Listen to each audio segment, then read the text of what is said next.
മരണത്തിൻ്റെ മലക്ക് വന്ന് ആത്മാവിനെ പിടിച്ചു കൊണ്ടുപോകുന്നൊരു രംഗം പറയുന്നിടത്ത്, ആത്മാവിനെ പിടിച്ചു കൊണ്ടുപോകുന്ന സമയത്ത് വിശുദ്ധ ഖുർആൻ നമ്മളെ പഠിപ്പിക്കുന്നുണ്ട്, ഫലാ സ്വദ്ദഖ വലാ സ്വല്ല വലാകിൻ കദ്ദബ വതവല്ല.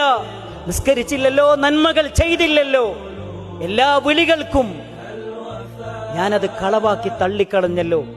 പള്ളി മിനാരങ്ങളിൽ നിന്ന് ബാങ്കിന്റെ വിളിയാളങ്ങൾ ഉയരുമ്പോൾ ഞാനത് കേട്ടിരുന്നു. എനിക്ക് കാലുകളുണ്ടായിരുന്നു, കൈകളുണ്ടായിരുന്നു, നന്മകൾ ചെയ്യാനുള്ള ആരോഗ്യമുണ്ടായിരുന്നു. പക്ഷേ ഞാൻ ചെയ്തില്ലല്ലോ എന്ന് എവിടെ വെച്ച്? മരണത്തിന്റെ കിടക്കയിൽ വെച്ച് ആത്മാവിനെ പിടിച്ചു കൊണ്ടുപോകുന്ന വേളയിൽ വേദനയോടെ, സങ്കടത്തോടെ, ഖേദത്തോടെ വിലപിക്കുമെന്ന് വിശുദ്ധ ഖുർആൻ നമ്മളെ പഠിപ്പിച്ചിട്ടുണ്ട്. എങ്കിൽ അങ്ങനെ ഒരു സാഹചര്യം വരാതിരിക്കണമെങ്കിൽ സഹോദരങ്ങളെ, അള്ളാഹുവിൽ വിശ്വസിക്കുന്ന, അള്ളാഹുവിൻ്റെ ദീന് പഠിക്കുന്ന നമ്മെ സംബന്ധിച്ചിടത്തോളം നമ്മുടെ ഈ ഒരു ജീവിതത്തിൽ ഏറ്റവും നല്ല മനുഷ്യരായി ജീവിക്കാൻ നമുക്ക് കഴിയണം.